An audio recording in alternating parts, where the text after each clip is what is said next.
ఇటీవల కేంద్ర ప్రభుత్వం ప్రవేశపెట్టిన యూనియన్ బడ్జెట్లో రాష్ట్రానికి కావాల్సిన కీలకమైన ప్రాజెక్టులను నిధులు కేటాయింపులు జరుగుతున్నాయనుకుంటున్నారు. కానీ ఎలాంటి ప్రత్యేక ప్రయోజనాలు కల్పించకపోవడంతో సీఎం రేవంత్ రెడ్డి ప్రధాని మోదీని నేరుగా కలుసుకున్నారు. హైదరాబాద్ మహానగరాన్ని అంతర్జాతీయ స్థాయిలో తీర్చిదిద్దాలనే రాష్ట్ర ప్రభుత్వ లక్ష్యాలకు అనుగుణంగా కేంద్రం సహాయ సహకారాలు అందించాలని విజ్ఞప్తి చేశారు. వివిధ అంశాలపై ప్రత్యేక వినతులు అందించిన రేవంత్ రెడ్డి నిధులు, అనుమతులు, కొత్త ప్రాజెక్టులపై ప్రధాని మోదీతో చర్చించారు. ఢిల్లీలోని ప్రధానమంత్రి నరేంద్ర మోదీతో ఆయన అధికారిక నివాసంలో సమావేశమైన సీఎం రేవంత్ రెడ్డి రాష్ట్రానికి సంబంధించిన పలు అంశాలను ఆయన దృష్టికి తీసుకెళ్లారు. రేవంత్ రెడ్డి ముఖ్యమంత్రిగా బాధ్యతలు చేపట్టిన తరువాత తలపెట్టిన 2వ దశ మెట్రో నిర్మాణం గురించి ప్రధాని నరేంద్ర మోదీకి రేవంత్ రెడ్డి వివరించారు. ఈ ప్రాజెక్టు నిర్మించడానికి కావాల్సిన అనుమతులు మంజూరు చేయడంలో కేంద్ర జాప్యం చేస్తుండటంతో ఈ విషయాన్ని ప్రస్తావించిన రేవంత్ రెడ్డి త్వరితగతిలో అనుమతులు ఇచ్చేలా చూడాలని కోరారు. హైదరాబాద్ మహానగరంలో మెట్రో రైలు సౌకర్యం అన్ని ప్రాంతాలకు అందుబాటులోకి తీసుకురావడమే తమ ఉద్దేశమని వెల్లడించారు.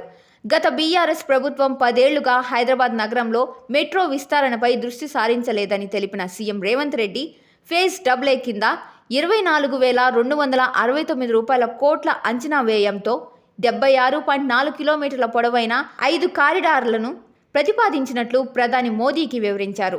రీజనల్ రింగ్ రోడ్ ఉత్తర భాగంలో ఇప్పటికే 90% భూసేకరణ పూర్తయిందని, త్రిపుల్ దక్షిణ భాగాన్ని వెంటనే మంజూరు చేయాలని ప్రధానమంత్రి నరేంద్ర మోదీని కోరారు.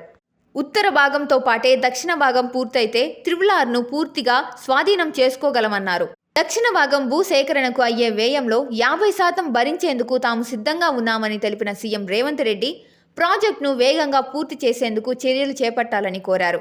త్రిపుల్ సమాంతరంగా రీజనల్ రింగ్ రైల్ ప్రాజెక్టుకు ప్రతిపాదన ఉందని పీఎం మోదీకి సీఎం రేవంత్ రెడ్డి వివరించారు. ఈ రీజనల్ రింగ్ రైలు పూర్తయితే తెలంగాణతో పాటు ఇతర రాష్ట్రాలలోని రైలు మార్గాలలో కనెక్టివిటీ సులభం అవుతుందని ప్రధానమంత్రి మోదీకి సీఎం రేవంత్ రెడ్డి తెలియజేశారు.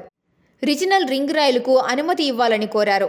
సముద్ర మార్గం లేని తెలంగాణకు వస్తువుల ఎగుమతులు, దిగుమతులు సులువుగా చేసేందుకు రీజనల్ రింగ్ రోడ్ సమీపంలో డ్రై పోర్ట్ అవసరమని, ఆ డ్రై పోర్ట్ నుంచి ఏపీలో సముద్ర పోర్ట్లను కలిపేందుకు గ్రీన్ ఫీల్డ్ రోడ్తో పాటు రోడ్ను ఆనుకొని రైలు మార్గం మంజూరు చేయాలని ప్రధానమంత్రి నరేంద్ర మోదీకి విన్నవించారు.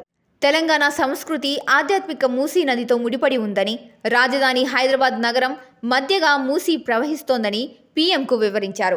రాష్ట్రంతో అంతటి ప్రాధాన్యం ఉన్న మూసీ పునర్జీవనానికి సహకరించాలని ప్రధానిని కోరారు. ఈసా, మూసా నదుల సంగమంలో ఉన్న బాపు ఘాట్ అభివృద్ధి, మూసీ ప్రక్షాళనకు 27 STPల నిర్మాణం, మూసీ రిటైనింగ్ వాల్స్, కరకట్టాల నిర్మాణం, మూసీ గోదావరి నదుల అనుసంధానంతో కలిపి మొత్తంగా ప్రాజెక్టుకు 20,000 కోట్ల రూపాయల ఆర్థిక సహాయం అందజేయాలని ప్రధానమంత్రికి వినతి పత్రాన్ని అందించారు.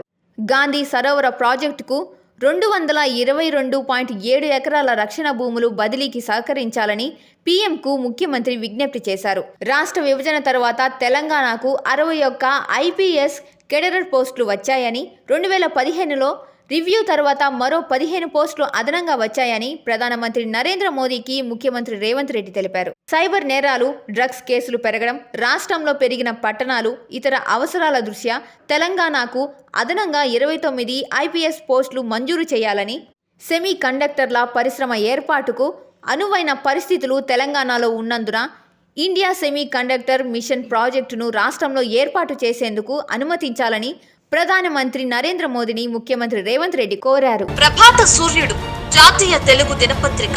ప్రతి అక్షరం నిజం వైపు. నిజం దాగదు, వార్త ఆగదు.